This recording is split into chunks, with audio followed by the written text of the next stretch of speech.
ಸ್ನೇಹಿತರೆ, ಚರಿತ್ರೆಯ ಮತ್ತೊಂದು ವಿಡಿಯೋಗೆ ನಿಮಗೆಲ್ಲ ಪ್ರೀತಿಯ ಸ್ವಾಗತ. करबाला के शहंशाह पर नाज है, उस नवाजे पर मोहम्मद को नाज है. यूं तो लाखों सिर झुके सजदे में, लेकिन हुसैन ने वो सजद किया जिस पर खुदा को नाज है. ನಮ್ಮ ಇಂದಿನ ಈ ವಿಡಿಯೋದಲ್ಲಿ ಮೊಹರಂ ಹಬ್ಬ ಯಾತಕ್ಕಾಗಿ ಶುರುವಾಯಿತು, ಅದರ ಹಿನ್ನೆಲೆ ಏನು ಮತ್ತು ಇದನ್ನ ಇಡೀ ವಿಶ್ವದ ಜನರು ಭಾವೈಕ್ಯತೆಯಿಂದ ಆಚರಿಸುವ ಹಿಂದಿರುವ ಮಹತ್ವವೇನು ಅನ್ನೋದನ್ನ ತಿಳಿಯೋಣ.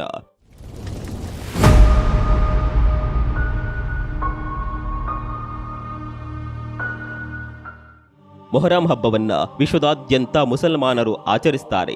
ಆದರೆ ಭಾರತದ ಅನೇಕ ಕಡೆ ಮುಸಲ್ಮಾನರ ಜೊತೆ ಹಿಂದೂಗಳು ಕೂಡ ಈ ಹಬ್ಬವನ್ನ ಆಚರಿಸ್ತಾರೆ. ಹಾಗೆಂದು ಇದು ಸಂತೋಷದ ಸಂಭ್ರಮಾಚರಣೆಯ ಹಬ್ಬವೇನಲ್ಲ, ಇದು ಅವರ ತ್ಯಾಗ ಬಲಿದಾನದ ಪ್ರತೀಕ. ಇದು 14ನೇ ಶತಮಾನದಲ್ಲಿ ಅವರ ಸಮುದಾಯದಲ್ಲಿ ನಡೆದ ಬಲಿದಾನವೊಂದರ ದ್ಯೋತಕದ ಹಾಗೆ ಆಚರಿಸಲ್ಪಡುವ ಒಂದು ವೃತ.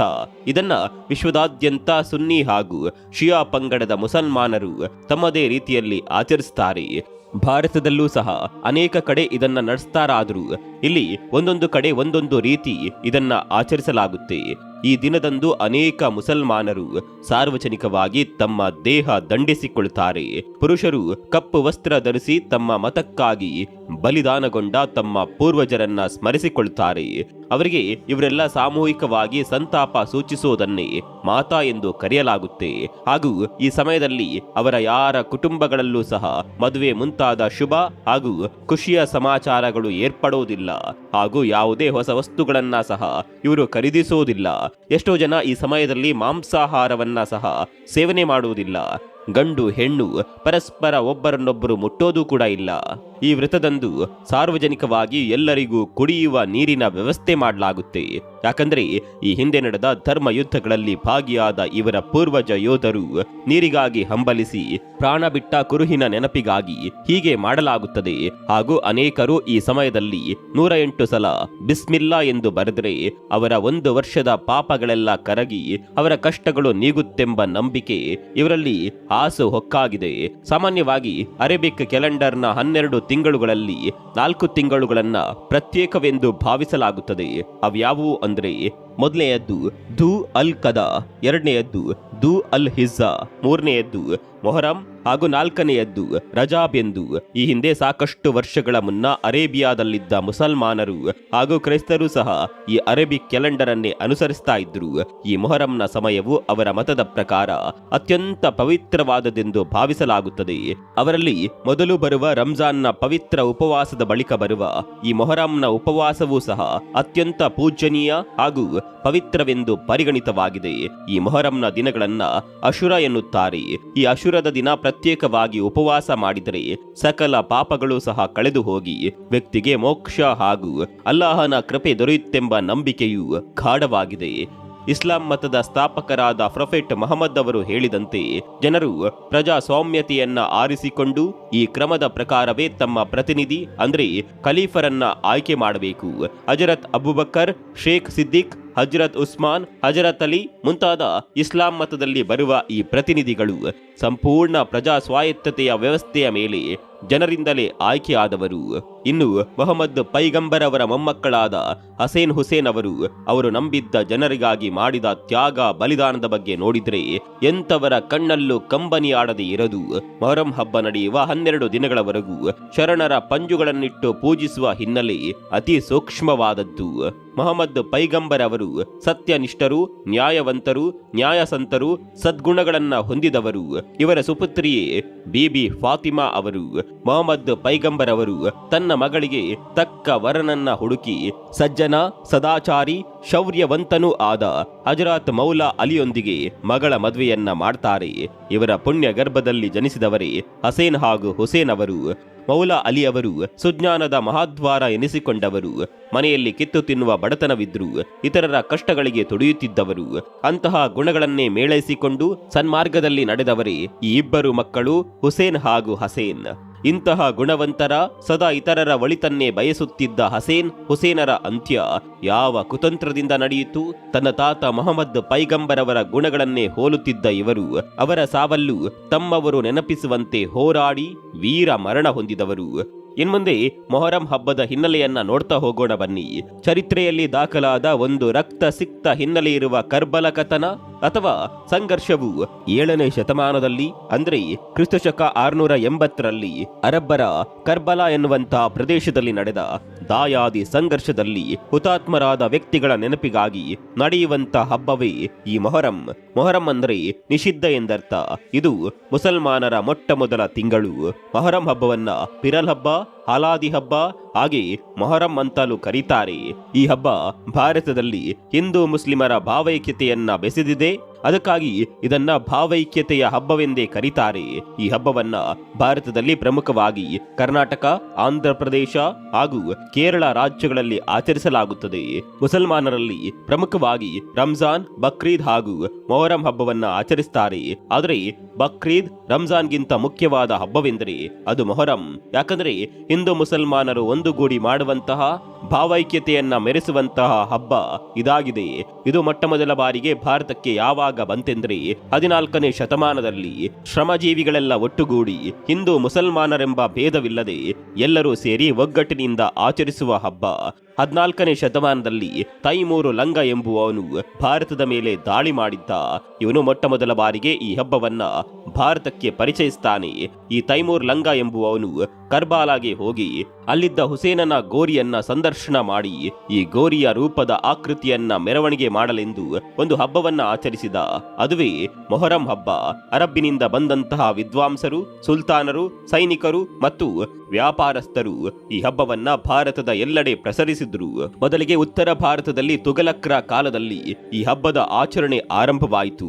ಈ ಹಬ್ಬಕ್ಕಾಗಿ ತುಘಲಕರು ಧನ ಸಹಾಯವನ್ನ ಕೂಡ ಮಾಡ್ತಾ ಇದ್ರು. ನಂತರ ಅಕ್ಬರನ ಕಾಲದಲ್ಲಿ ಈ ಹಬ್ಬ ಹೆಚ್ಚು ಚಾಲ್ತಿಗೆ ಬಂತು. ಅಕ್ಬರನು ದಿನ್ ಹಿ ಇಲಾಯಿ ಎನ್ನುವ ಧರ್ಮವನ್ನ ಸ್ಥಾಪಿಸಿದಾಗ ಇದಕ್ಕೂ ಮನ್ನಣೆಯನ್ನ ಕೊಟ್ಟ. ಆದ್ರೆ ನಂತರ ಬಂದ ಔರಂಗಜೇಬನು ಇದಕ್ಕೆ ಮನ್ನಣೆ ಕೊಡಲಿಲ್ಲ. ಔರಂಗಜೇಬ ಮಾತ್ರ ಈ ಹಬ್ಬವನ್ನ ವಿರೋಧಿಸಿದ. ಇದೇ ರೀತಿ ಔರಂಗಜೇಬ ಸೂಫಿ ಧರ್ಮವನ್ನ ಕೂಡ ವಿರೋಧ ಮಾಡಿದ್ದ. ನಂತರ ಬಹುಮನಿ ಶಾಹಿ ಮತ್ತು ಆದಿಲ್ ಶಾಹಿಗಳ ಕಾಲದಲ್ಲಿ ಈ ಹಬ್ಬ ದಕ್ಷಿಣ ಭಾರತಕ್ಕೆ ಪ್ರಚಲಿತವಾಗುತ್ತದೆ. ಅದರಲ್ಲೂ ಆದಿಲ್ ಶಾಹಿಗಳ ಕಾಲದಲ್ಲಿ ಈ ಹಬ್ಬವು ವಿಜೃಂಭಣೆಯಿಂದ ನಡೆಯುತ್ತದೆ. ಆದಿಲ್ ಶಾಹಿ ಅವರ ಅಸ್ತಿತ್ವದಲ್ಲಿದ್ದ ಮುದುಗಲ್ ಇಡೀ ದಕ್ಷಿಣ ಭಾರತದಲ್ಲಿಯೇ ಈ ಮೊಹರಂ ಹಬ್ಬವನ್ನ ವಿಜೃಂಭಣೆಯಿಂದ ಆಚರಿಸುವ ಪ್ರದೇಶ. ರಾಯಚೂರಿನ ಲಿಂಗಸೂರು ತಾಲೂಕಿನಲ್ಲಿರುವ ಒಂದು ಹೋಬಳಿ ಮುದುಗಲ್. ಈ ಮುದುಗಲ್ನಲ್ಲಿ ಹಸೇನ್, ಹುಸೇನ್ ಎಂಬ ಇಬ್ಬರು ಸಹೋದರರ ಭೇಟಿಯೇ ಮೂಕ ವಿಸ್ಮಯವಾದದ್ದು. ಅವರಿಬ್ಬರ ಭೇಟಿಗೆ ಅಲ್ಲಿನ ಜನವರ್ಗ ಇಂದಿಗೂ ಕೂಡ ಕಣ್ಣೀರಾಗುತ್ತದೆ ಎಂದರೆ ಅದರ ಹಿಂದಿನ ರೋಚಕ ಕಥೆಯನ್ನ ತಿಳಿಯಬೇಕಲ್ವೇ. ಕ್ರಿಸ್ತಶಕ 632ರಲ್ಲಿ ಮೊಹಮ್ಮದ್ ಪೈಗಂಬರರು ಸಾವನ್ನಪ್ಪುತ್ತಾರೆ. ಇವರ ಸಾವಿನ ನಂತರ ಇವರ ಸ್ಥಾನವನ್ನ ತುಂಬಲು ಒಂದು ಸಂಘರ್ಷವೇ ನಡೆಯುತ್ತದೆ. ಇದರ ಮುಂಚಿತವಾಗಿ ಈ ಮೆಕ್ಕಾ, ಮದೀನಾ, ಸಿರಿಯಾ, ಇರಾನ್, ಡೊಮಸ್ಕಸ್ ಮತ್ತು ಕುಫ್ರಾ ಇವೆಲ್ಲ ಮರಳು ಭೂಮಿಯಿಂದ ಕೂಡಿದ್ದವು. ಇಲ್ಲಿ ಉಮಾಯಾ ಹಾಗೂ ಹಾಸಿಮಾ ಎಂಬ 2 ಬುಡಕಟ್ಟು ಜನಾಂಗಗಳಿದ್ದವು. ಇದೇ ಪ್ರದೇಶದಲ್ಲಿ ಮೊಹಮ್ಮದ್ ಪೈಗಂಬರರು ಜನಿಸಿದ್ದು. ಇವೆರಡು ಜನಾಂಗದವರ ದಾಯಾದಿಗಳ ಮಧ್ಯೆ ನಡೆದ ಸಂಘರ್ಷದ ರೋಚಕ ಕಥೆಯೇ ಮೊಹರಂ. ಮೊಹಮ್ಮದ್ ಪೈಗಂಬರರ ಸಾವಿನ ನಂತರ ಇವೆರಡು ಜನಾಂಗಗಳ ಮಧ್ಯೆ ಯಾರು ಉತ್ತರಾಧಿಕಾರಿಯಾಗಬೇಕು ಅಂತ ಚರ್ಚೆ ನಡೆದಾಗ 2 ಬಣಗಳು ಹುಟ್ಟುತ್ತವೆ. ಒಂದು ಬಣ ಜನಸಮ್ಮತದಿಂದ ಆಯ್ಕೆಯಾದವರು ಉತ್ತರಾಧಿಕಾರಿ ಮಾಡಬೇಕೆಂದು ಹೇಳಿದರೆ, ಇನ್ನೊಂದು ಬಣ ದೇವರ ಇಚ್ಛೆಯಂತೆ ದೇವರೇ ಆಯ್ಕೆ ಮಾಡುವ ವ್ಯಕ್ತಿ ಉತ್ತರಾಧಿಕಾರಿಯಾಗಲಿ ಎನ್ನುತ್ತಾರೆ. ಮೊದಲೇ ಬಣ ಮೊಹಮ್ಮದರ ಒಡನಾಡಿಯಂತಿದ್ದ ಅವರ ಸ್ನೇಹಿತ ಅಬುಬಕ್ಕರನ್ನ ಆಯ್ಕೆ ಮಾಡುತ್ತದೆ. ಇನ್ನೊಂದು ಗುಂಪು ಮೊಹಮ್ಮದರ ಅಳಿಯ ಅಲಿಯನ್ನ ಆಯ್ಕೆ ಮಾಡುತ್ತದೆ. ಆದರೆ ಇದರಲ್ಲಿ ಮೊದಲನೇ ಗುಂಪೆ ಜಯಿಸಿ ಪ್ರಜಾಪ್ರಭುತ್ವದ ಮಾದರಿಯಲ್ಲಿ ಜಯಿಸಿದ ಅಬುಬಕ್ಕರ್ ಅವರನ್ನೇ ನೇಮಕ ಮಾಡ್ತಾರೆ. ಅವರು ಖಲೀಫರಾಗಿ ತಮ್ಮ ಜೀವನವನ್ನ ಆಡಂಬರವಿಲ್ಲದೆ ಸರಳವಾಗಿ ಕಳೀತಾರೆ. ಇವರ ನಂತರ ಬಂದ ಉತ್ತರಾಧಿಕಾರಿಗಳಾದ ಫಾರೂಕ್, ಉಸ್ಮಾನ್ ರನ್ನ ಒಳ ಸಂಚಿನಿಂದ ಕೊಲ್ಲಲಾಗುತ್ತದೆ. ಕ್ರಿಸ್ತಶಕ 656ರಲ್ಲಿ ಅಲಿಯವರು ಖಲೀಫರಾಗಿ ಆಯ್ಕೆ ಆಗ್ತಾರೆ. ಇವರ ವಿರುದ್ಧ ಸಿರಿಯಾದ ಡೊಮಸ್ಕಸ್ನ ಉಮಯ್ಯ ಎಂಬ ಪ್ರಾಂತ್ಯದ ಬುಡಕಟ್ಟಿನ ಪ್ರಾಂತ್ಯಾಧಿಕಾರಿ ಮಹಾವಿ ಎಂಬುವವನು ಅಲಿಯನ್ನ ವಿರೋಧಿಸುತ್ತಾರೆ. ಇವರಿಬ್ಬರ ಮಧ್ಯೆ ಕದನ ನಡೆದು ಅಲಿಯವರು ಸೋಲುಂಡು ಮುಹಾವಿಯೊಂದಿಗೆ ಶಾಂತಿ ಒಪ್ಪಂದಕ್ಕೆ ಬರ್ತಾರೆ. ಆದರೂ ಬಿಡದ ಶತ್ರು ಸೈನ್ಯವು ಮೋಸದಿಂದ ಅಲಿಯನ್ನ ಕೊಲೆ ಮಾಡ್ತಾರೆ.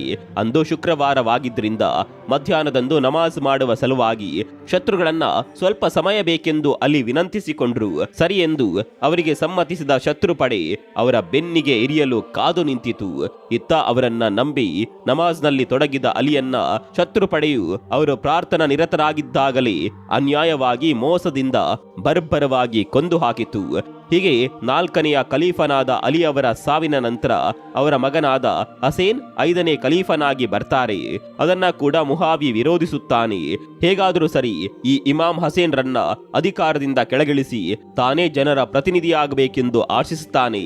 ಇದೇ ಕುತಂತ್ರ ಬಳಸಿ ಇಮಾಮ್ ಹಸೇನ್ ಅವರ ಮೇಲೆ ಯುದ್ಧ ಸಾರಲು ಅವರು ಮುಂದಾದಾಗ ಈ ಸಂಗತಿ ಇಮಾಮ್ ಹಸೇನ್ಗೂ ಸಹ ತಿಳಿದು ಯುದ್ಧವೇನಾದರೂ ಜರುಗಿದ್ರೆ ತಮ್ಮಿಂದಾಗಿ ಅನೇಕ ಅಮಾಯಕರ ಮಾರಣ ಹೋಮವೇ ನಡೆಯುತ್ತೆಂದು ಭಾವಿಸಿ ಆ ರೀತಿ ಆಗೋದು ಬೇಡವೆಂದು ಬಗೆದು ಯುದ್ಧ ಆಗಬಾರದೆಂದು ಚಿಂತಿಸಿ ಈಗ ಈ ಗೊಂದಲಕ್ಕೆ ಕಾರಣವಾದದ್ದೇ ತನ್ನ ಬಳಿ ಇರುವ ಅಧಿಕಾರವಲ್ವೇ, ಇದನ್ನೇ ನಾನು ಅವರಿಗೆ ಸ್ವ ಇಚ್ಛೆಯಿಂದ ತ್ಯಾಗ ಮಾಡೋದೇ ಸೂಕ್ತವೆಂದು ಯೋಚಿಸಿ ಇಮಾಮ್ ಹಸೇನ್ ತನ್ನ ಪದವಿಯಿಂದಲೇ ಕೆಳಗಿಳಿದು ಬಂದರು.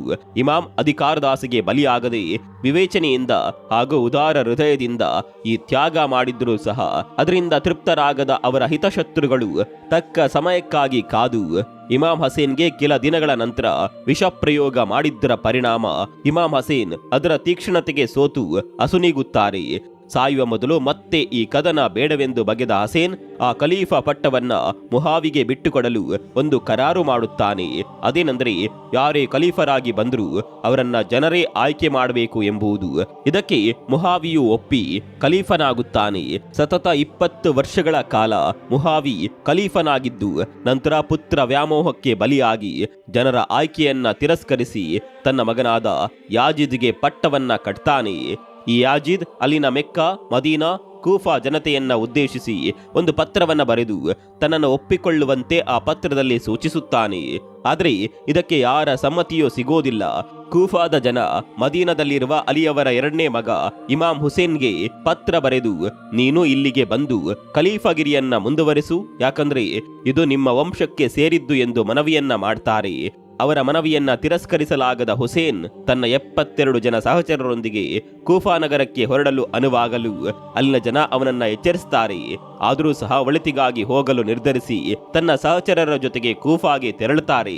ಹುಸೇನ್ನ ಸಹಚರರಲ್ಲಿ ಅವನ ಮಡದಿ, ಅಣ್ಣ ಹಸೇನ್ನ ಮಡದಿ, ಅವನ ಆಪ್ತರು, ನೆಂಟರು, ಹಸುಗೂಸುಗಳು ಸೇರಿದಂತೆ ಒಂದು ದೊಡ್ಡ ಗುಂಪೆ ಕೂಫಾದ ನದಿ ದಂಡೆಯಲ್ಲಿ ಬೀಡುಬಿಡುತ್ತದೆ.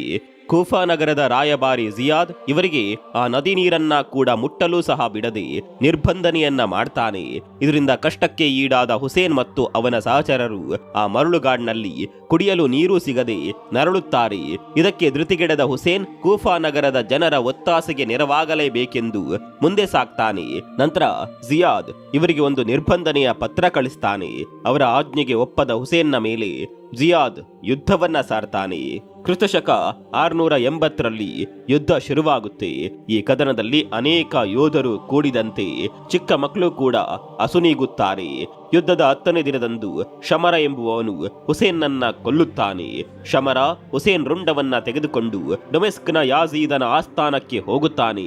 ಯಾಜೀದನು ಹುಸೇನ್ನ ರುಂಡದ ಮುಂದೆ ಕೂತು ತನ್ನ ವಿಜಯದ ಗೀತೆಯನ್ನ ರಚಿಸ್ತಾನೆ. ಹಿಂದೆ ಖಲೀಫನಾದ ಉಸ್ಮಾನನ್ನ ಕೊಂದಿದ್ರಲ್ಲ, ಅದಕ್ಕಾಗಿ ನಿನ್ನನ್ನ ಕೊಂದಿದ್ದೇನೆ, ಸೇಡಿಗೆ ತಕ್ಕ ಶಾಸ್ತಿ ಮಾಡಿದ್ದೇನೆಂದು ಆ ಗೀತೆಯನ್ನ ಹಾಡುತ್ತಾ ಒಬ್ಬ ಶಾಂತಿದೂತನನ್ನ ಹೊಸಕಿ ಹಾಕ್ತಾನೆ. ಹುಸೇನ್ನ ಉಳಿದ ಸಹಚರರನ್ನ ಎಳೆದುಕೊಂಡು ಹೋಗಿ ಡೊಮೆಸ್ಕಸ್ನ ಯಾಜೀದ್ ಬಳಿಗೆ ಯುದ್ಧ ಖೈದಿಯರಂತೆ ಒಪ್ಪಿಸ್ತಾರೆ. ಅವರೆಲ್ಲ ಹುಸೇನ್ನನ್ನ ಕಳೆದುಕೊಂಡು ದುಃಖವನ್ನ ತಾಳದೆ ದಿಕ್ಕೆ ತೋಚದಂತಾಗಿ ಯುದ್ಧ ಖೈದಿಗಳಾಗಿ ಅಲ್ಲೇ ಉಳಿಯುತ್ತಾರೆ.